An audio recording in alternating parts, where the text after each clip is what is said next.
fertilizer, teknologi pupuk yang di dalamnya terdiri dari agen hayati dan pupuk organik. Jadi pupuk organik yang mengandung 13 unsur hara dan mengandung bakteri dan cendawan pengurai bahan organik.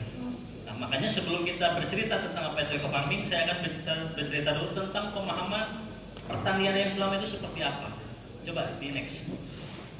Yang pertama, penggunaan pupuk dan pestisida organik berlebih itu menyebabkan banyak masalah. Setuju tidak? Setuju. Selain penggunaan pupuk dan pestisida organik ini, terkadang di setiap daerah pupuknya itu hilang, betul nggak? Betul. Kenapa bisa hilang?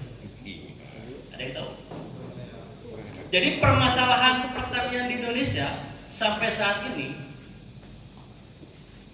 saya sampaikan, beberapa ahli pertanian memprediksikan bulan ke-8 dan bulan ke-9 Indonesia akan krisis pangan.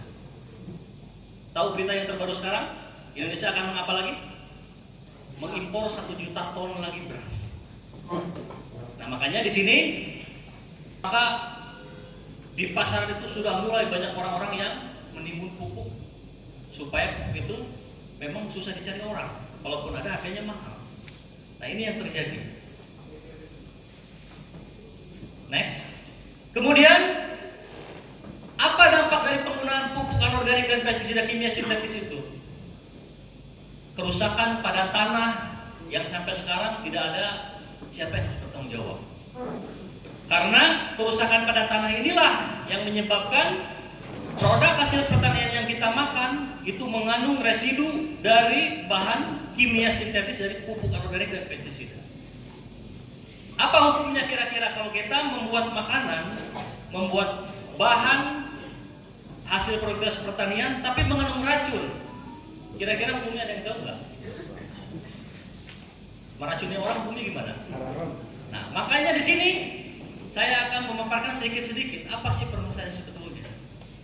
Kemudian kerusakan pada tanah ini menyebabkan next matinya organisme penyubur tanah dan musuh alami hama. Jadi kalau kita mengaplikasikan yang namanya pestisida kimia sintetis, pupuk-pupuk anorganik secara tidak bijaksana sama dengan membunuh tatanan agroekosistem yang Allah sudah ciptakan. Jadi setiap hama itu punya musuh alaminya, betul nggak?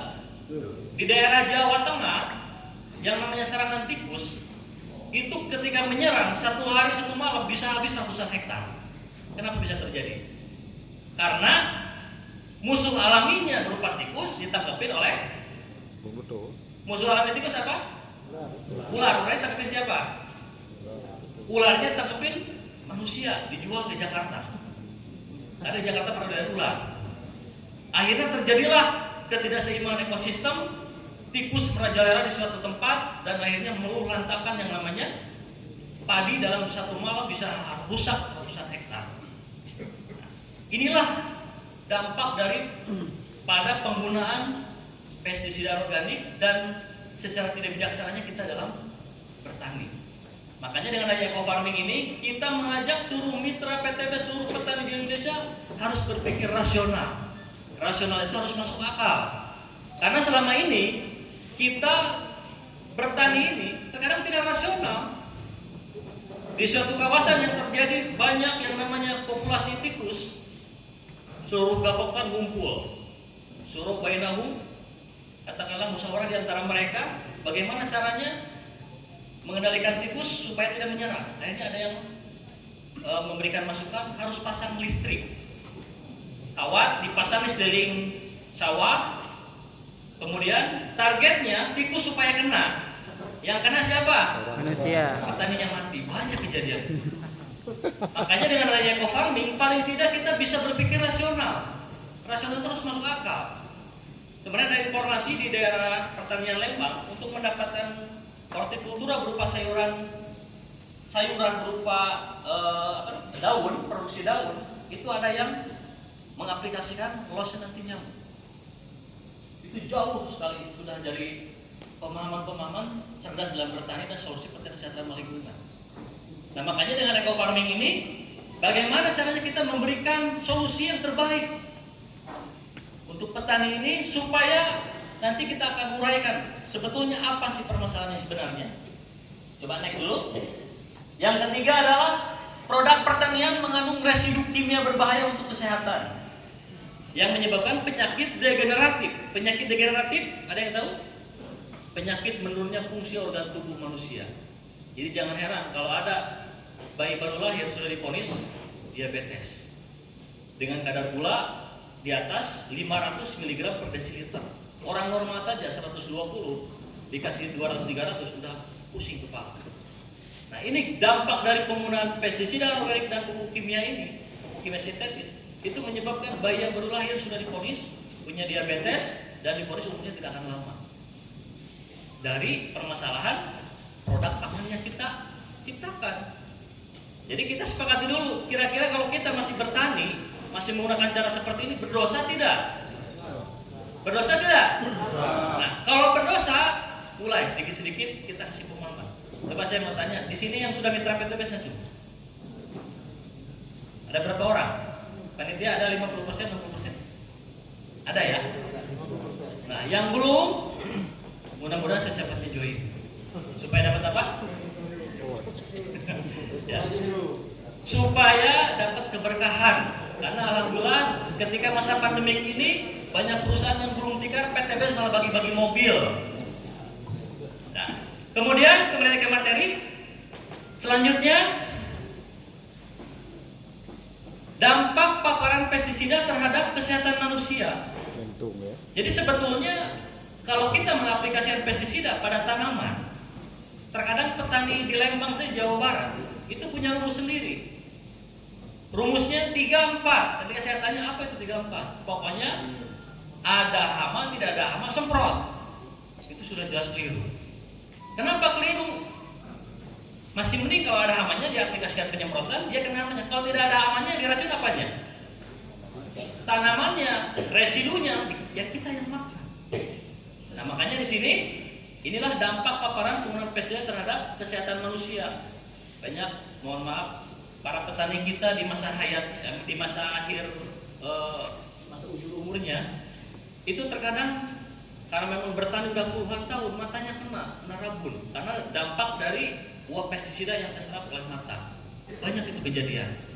Kemudian dampak paparan yang paling jangka panjang itu adalah residu yang kita makan itu jelas akan merusak organ dan fungsinya itu menjadi menurun.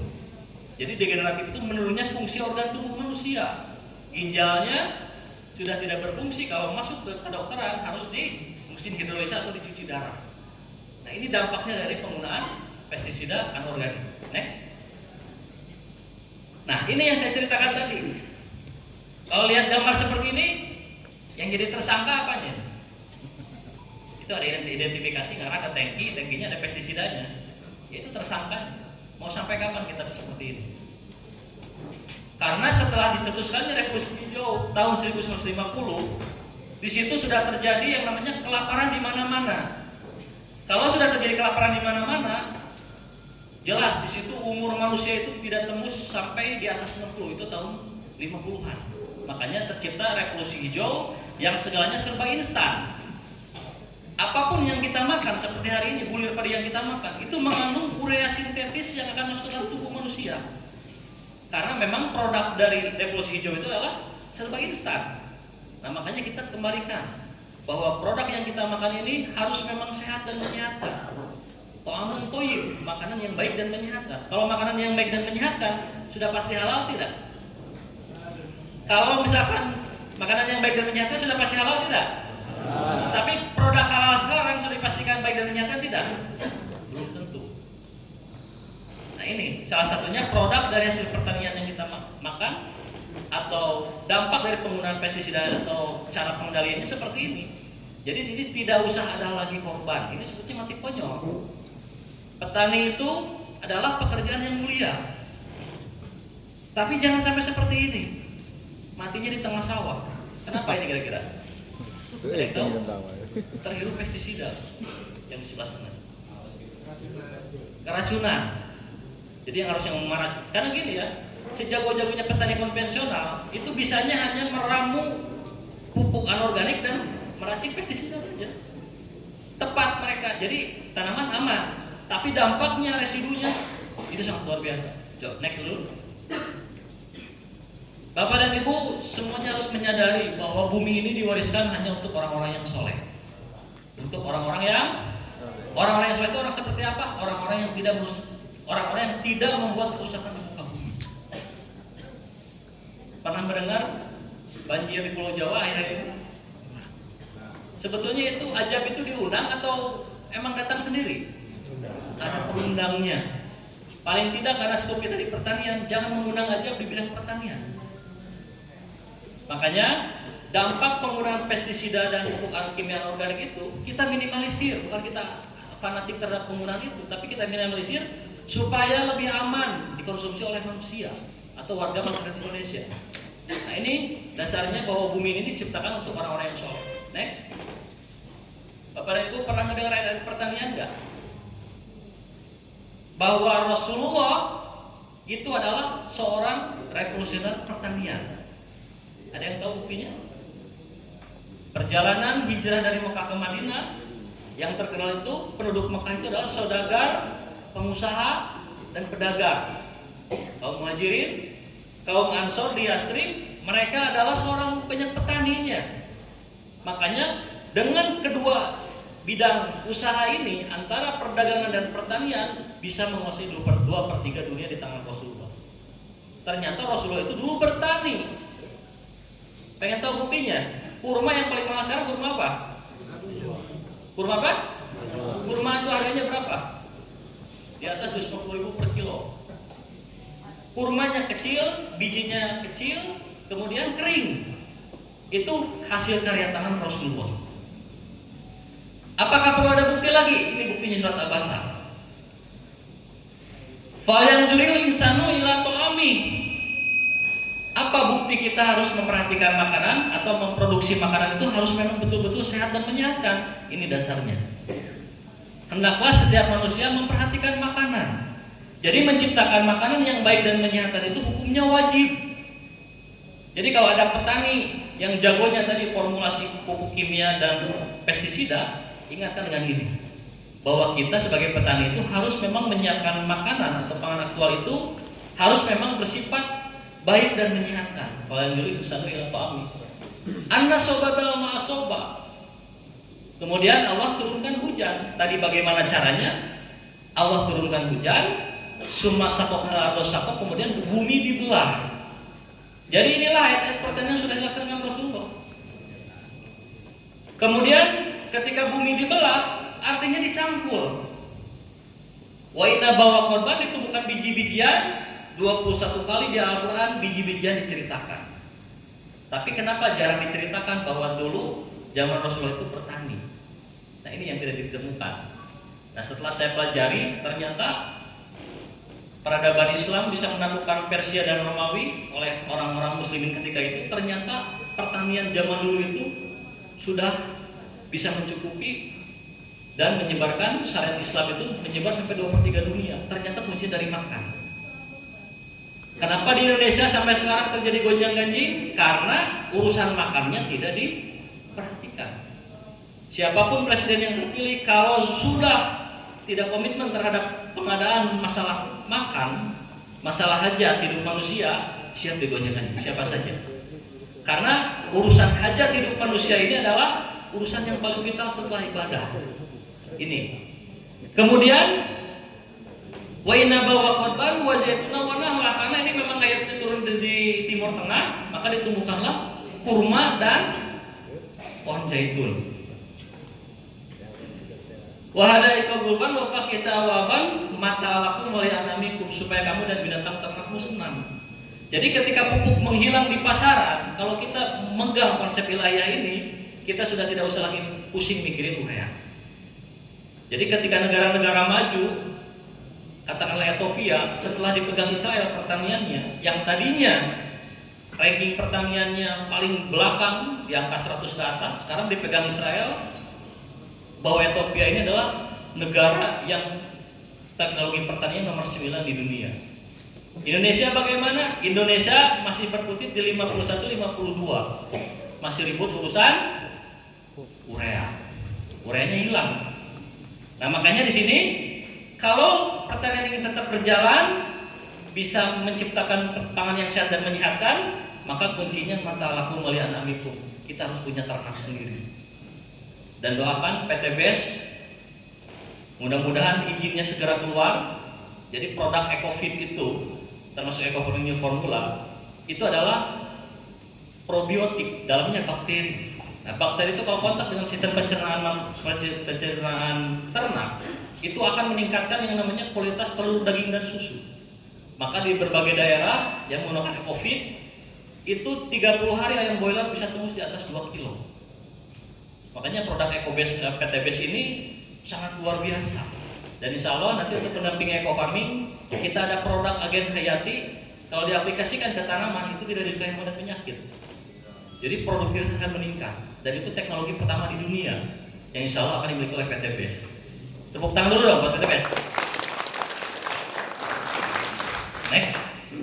Nah kemudian penjabaran dalam Al-Quran tentang pertanian ini prinsipnya Sustainable Agriculture Development, pembangunan pertanian berkelanjutan. Tujuannya untuk apa? Untuk memperbaiki hubungan antara manusia dengan lingkungan hidupnya, supaya sumber daya alam nantinya masih tersedia untuk generasi yang akan datang. Ini tujuannya Sustainable Agriculture Development. Jadi kalau nggak dengan Sustainable Agriculture Development, pembangunan pertanian berkelanjutan, insya Allah itu motor penggeraknya adalah PTBase. Karena sampai sekarang sudah tidak ada lagi yang memperhatikan pertanian berkelanjutan di Indonesia. Makanya kita diserang kiri kanan. Kalau kita punya cita-cita hajat mulia, yaitu tadi pengadaan pangan aktual ini yang ramah lingkungan, yang tidak merusak tatanan agroekosistem yang Allah ciptakan, dan residu pertanian yang berupa bahan kimia anorganik berbahaya, maka pasti ada yang tidak suka. Tapi tetap sebagai motor penggerak Sustainable Agriculture, pembangunan pertanian berkelanjutan di Indonesia adalah kita ambil alih oleh PTBase. Makanya jangan heran kalau di berbagai pelosok, Pak, minimalisir penggunaannya, Pak. Banyak mitra-mitra yang terjun, tujuannya untuk apa? Tadi, bahwa bumi ini diwariskan hanya untuk keturunan orang yang soleh. Jadi jangan sampai kita aplikasikan pestisida, setelah diaplikasikan tidak mempan, nyari lagi pestisida yang lebih dahsyat. Nah itu salah. Next dulu. Nah kemudian tujuan dari Sustainable Agriculture itu adalah meningkatkan produktivitas pertanian. Jadi dengan penekanan penggunaan pupuk anorganik dan pestisida kimia sintetis itu tetap masih bisa meningkat produktivitas hasilnya. Apa buktinya? Ada yang bawa eco farming nggak? Di tas ya. Jadi eco farming ini untuk komoditas padi 1 tub 30 gram itu bisa mengcover 1 hektar. Jadi Bapak Ibu di sini kalau misalkan punya lahan pertanian,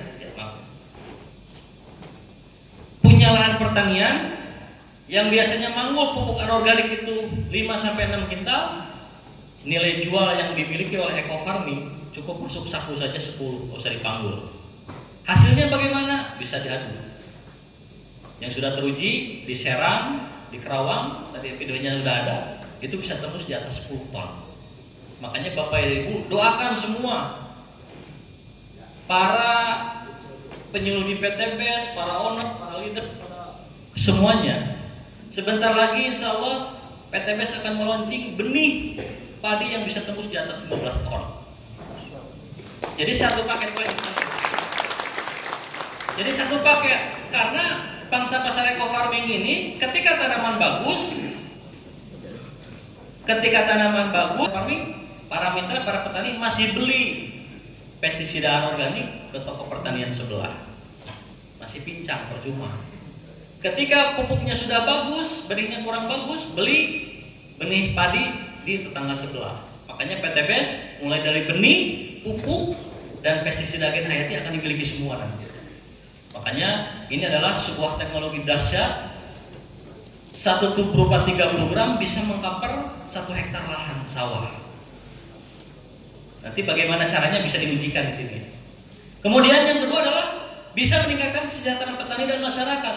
Apakah betul dengan konsep pertanian berkelanjutan PTBase ini meningkatkan kesejahteraan petani dan masyarakat? Jelas. Karena dengan adanya eco farming ini kita menekan penggunaan pupuk anorganik yang jelas tidak ada di pasaran dan pestisida anorganik. Jadi kita tekan ganti eco farming, di situ jelas akan meningkatkan keuntungan dari biaya variabel yang digunakan akan semakin ditekan. Kemudian menciptakan produk pangan yang sehat dan menyehatkan, setuju tidak? Harus setuju, Pak. Setuju nggak setuju harus setuju. Kenapa? Saya ketika berkunjung ke ujung genteng Sukabumi, ada petani semangka yang jago bisa bikin rataan itu 7 kilo merata semua. Nah itu mainan saya tahun 2000-an ketika di pesantren. Karena pesantren kita itu di sana 25.000 orang, itu sekali bikin nasi itu 6 ton. Beli sayurannya di daerah terdekat, di daerah Subang dan Lembang di Jawa Barat, dari Indramayu ke Jawa Tengah, itu ratusan juta beli sayurnya saja tiap hari. Makanya di sini kalau yang punya pesantren ingin mandiri pangannya, buat konsultasi dengan saya. Bagaimana caranya supaya makan itu nggak usah beli keluar. Jadi perekonomian di pesantren itu uangnya berputar di situ juga. Itu basic saya di situ. Jadi pertanian terpadu di dalam suatu kawasan pesantren. Nah kemudian menciptakan produk pangan sehat dan menyehatkan, yang paling inti adalah menekan segala dampak buruk terhadap lingkungan. Jadi mitra-mitra PTBS ini selain dari pejuang anti riba keluarga, juga pejuang lahan konservasi di Indonesia. Banyak yang tidak senang, banyak. Karena kita memang benar-benar niat, kita ingin lebih ramah lingkungan. Ya, next dulu. Nah, sekian tahun kuliah dan masa pengabdian belasan tahun saya di pesantren, intinya cuma segini. Jadi Bapak Ibu di sini kalau searching di Google nggak bakal dapat. Jadi kalau kita punya konsep seperti ini, antara peternakan, tanah, pertanian, harvesting panen, kemudian ada perikanan dan perkebunan. Kalau ini dilaksanakan dalam suatu kawasan, kita sudah tidak butuh lagi yang namanya pupuk anorganik dan pestisida. Karena ini adalah konsep ilahiyah yang saya simpulkan. Ternyata peternakan itu memberikan nutrisi terbaik berupa bahan organik untuk tanah. Nah, eco farming ini adalah sebagai teknologi mikrobanya. Jadi teknologi mikroba ini dalam kondisi seperti ini, bakterinya tidur semua ini. Mau dibuat 4 tahun, 5 tahun, dia masih hidup, cuma tidur, dorman. Tapi ketika kontak dengan air, itu akan berkembang biak, apalagi kalau ada makanan berupa unsur karbon dari glukosa, dari molasses, gula pasir ataupun gula merah. Nah, kemudian konsep seperti ini, silakan Bapak Ibu searching di Google kalau dapat jago. Karena ini memang hasil kuliah saya jurusan pertanian terpadu seperti ini. Makanya dengan adanya konsep seperti ini, yang punya pesantren bisa terus mengadakan pangan aktual untuk kebutuhan sivitas akademika yang ada di pesantren tersebut. Nah ini paling ideal itu minimal kalau kita punya lahan pesantren untuk arena pendidikannya, untuk tempat ibadahnya, minimal pertanian ini 3-5 hektar, kita makan nggak usah beli lagi. Jadi kita bina bahwa santri-santri kita supaya cinta ke pertanian. Karena sampai sekarang pertanian itu masih dianggap masih dianggap terbelakang. Berbeda dengan farmer yang disematkan di negara-negara maju. Ya, next dulu. Nah, kemudian karena memang ini intinya eco farming, tadi Ketua Panitia Pak Ustadz Ashabul Yamin menyampaikan eco farming ini adalah produk dahsyat, tapi jangan salah aplikasi. Kenapa jangan sampai salah aplikasi? Karena bakteri ini kalau salah aplikasi berbahaya. Nah, makanya eco farming adalah pupuk organik super aktif. Next. Yang di dalamnya mengandung unsur hara yang dibutuhkan oleh tanaman, mengandung 13 unsur hara yang dibutuhkan tanaman. Jadi tanaman itu membutuhkan 13 unsur hara yang apa namanya? Mulai dari kebutuhan hara makro primer berupa nitrogen, fosfor dan kalium, hara makro sekunder berupa sulfur, magnesium dan kalsium, serta hara mikro molibden, cuprum itu tembaga, kemudian ferum, besi, dan total ada 13 itu syarat untuk nutrisi untuk tanaman. Nah, di eco farming alhamdulillah sudah ada semua, sudah lengkap. Nah, kemudian legalitas eco farming ini pada tanggal 20 Januari 2020 sudah mendapatkan izin edar dari Kementan. Jadi Bapak dan Ibu sudah tidak usah ragu lagi dalam memasarkan produk eco farming. nggak bakal ada yang mempermasalahkan, karena ini sudah terdaftar di situs Kementan. Nah kemudian eco farming ini adalah memang betul-betul pupuk organik. Sudah ada sertifikasi, lembaga sertifikasi organik yang disebut Innoves. Innoves itu adalah Indonesian Certification untuk produk organik. Nah, di sini ada semua. Jadi kalau ada yang bertanya dulu sebelum izinnya belum ada, ini pupuk apa? Pupuk organik apa buktinya? Kita nggak bisa jawab. Karena yang namanya haters atau siapa yang tidak senang, dia mencari kelemahan ini. Tapi alhamdulillah dengan adanya eco farming banyak petani yang merasa terbantu dan banyak yang berhasil. Nanti kita bahas kunci keberhasilannya sebelah mana. Terus yang belum sesuai itu sebelah mana. Next dulu. Nah kemudian Bapak dan Ibu kalau misalkan membutuhkan materi ini silakan nanti setelah acara ini bisa dibagikan maupun PDF ya. Bahwa eco farming adalah pupuk atau nutrisi berbahan organik superaktif yang sudah mengandung unsur hal lengkap yang dibutuhkan tanaman dan mengandung superaktif ini mengandung bakteri dan cendawan pengurai bahan organik. Jadi bakteri dan cendawan pengurai organik ini adalah berupa bakteri-bakteri yang bersifat membantu proses penguraian bahan organik menjadi senyawa sederhana dan kemudian bahan organik tersebut dijadikan menjadi nutrisi terbaik tanaman. Maka kunci keberhasilan di eco farming ini adalah merestorasi kesuburan tanah. Jadi untuk lahan 1 hektar Bapak Ibu dibutuhkan 10 tub eco farming. 60%-nya itu harus masuk ke tanah semua. Diaplikasikan ke tanah. Kira-kira sayang nggak? Tidak usah sayang Pak, karena memang sodako bumi itu yaitu di tanah. Jadi bakteri ini kita biarkan di dalam air 1 liter, 6 tub dimasukkan, kemudian diberikan molases atau glukosa sebagai unsur karbonnya untuk energi perkembangan bakteri. Setelah itu peram selama 3 malam minimal. Nah kemudian aplikasikan untuk lahan 1 hektar. Ini ketika sudah berkembang 3 jam bekerja, bahwa hasil dari proses composting yang dilakukan oleh bakteri eco farming ini sudah menyiapkan yang namanya nutrisi terbaik untuk tanaman. Maka ketersediaan organik di lahan itulah yang sangat menentukan. Next. Nah, di next. Lanjut. Ya. Mengapa harus pupuk organik? Karena tanaman lebih tahan terhadap serangan hama dan penyakit tanaman. Jadi dengan adanya mengapa harus pupuk organik? Dengan bahan organik dan teknologi mikrobiota eco farming ini, tanaman akan menjadi lebih sehat. Jadi paradigmanya jadi putar-putar. Ketika saya closing perusahaan-perusahaan besar sawit yang ada di Indonesia, yang punya Supa, yang punya siapa saja, kita merubah mindset penanggung jawabnya. Yang namanya penggunaan pupuk kimia itu sudah wajib hukumnya. Nah kita masuk dengan pupuk organik mana mungkin bisa. Ini kan kecil. Ternyata hitungan kinerja bakteri ini adalah menit, jam, semakin lama disimpan dalam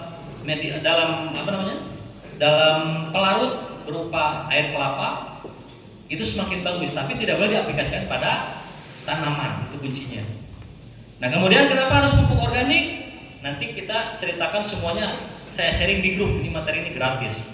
Jadi kedepannya kalau mau sering-sering pertanyaan tentang eco farming itu apa, jadi grup ini insya Allah tidak akan dibubarkan, akan dijadikan nanti bahan diskusi. Nah kemudian next, cara pengaplikasian eco farming, ada yang bisa bantu?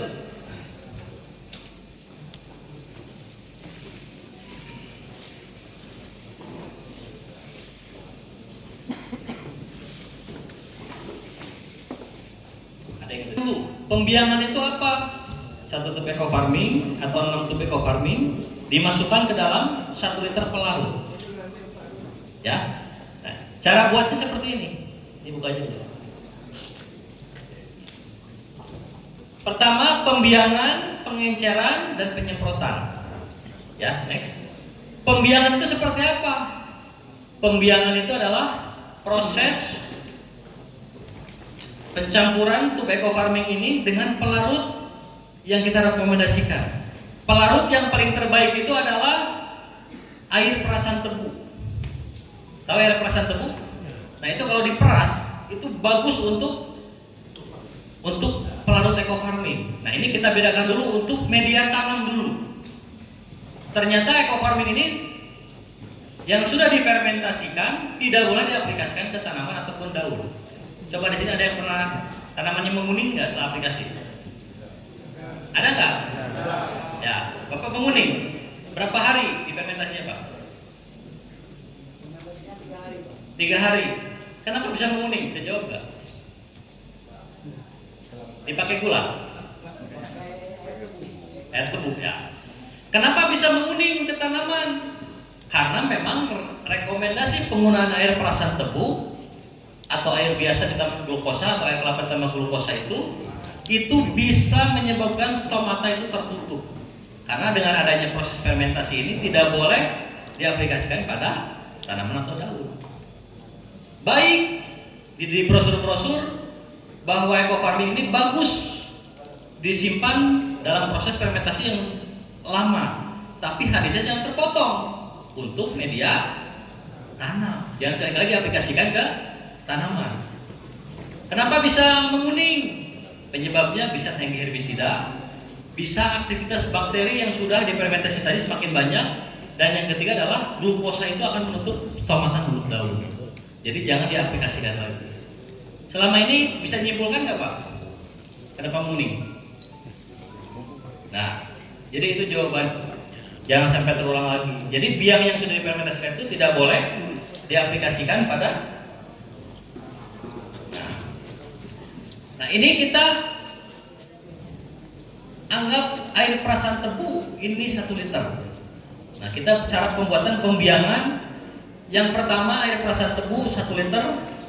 Nah kemudian tube eco farming ini kalau untuk komoditas untuk komoditas padi dan tanaman lain itu 4 sampai 6 tub.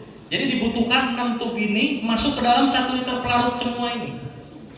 Jadi supaya tidak pusing bikinnya, 1 tub dibikin 1 liter kebanyakan. Cukup 1 tub ini atau 6 tub untuk padi masukkan ke dalam 1 liter pelarut berupa perasan tebu atau kalau tidak ada berupa air kelapa atau glukosa tambah 2 sendok makan atau air biasa ditambah glukosa itu berupa gula, baik berupa gula pasir, gula merah ataupun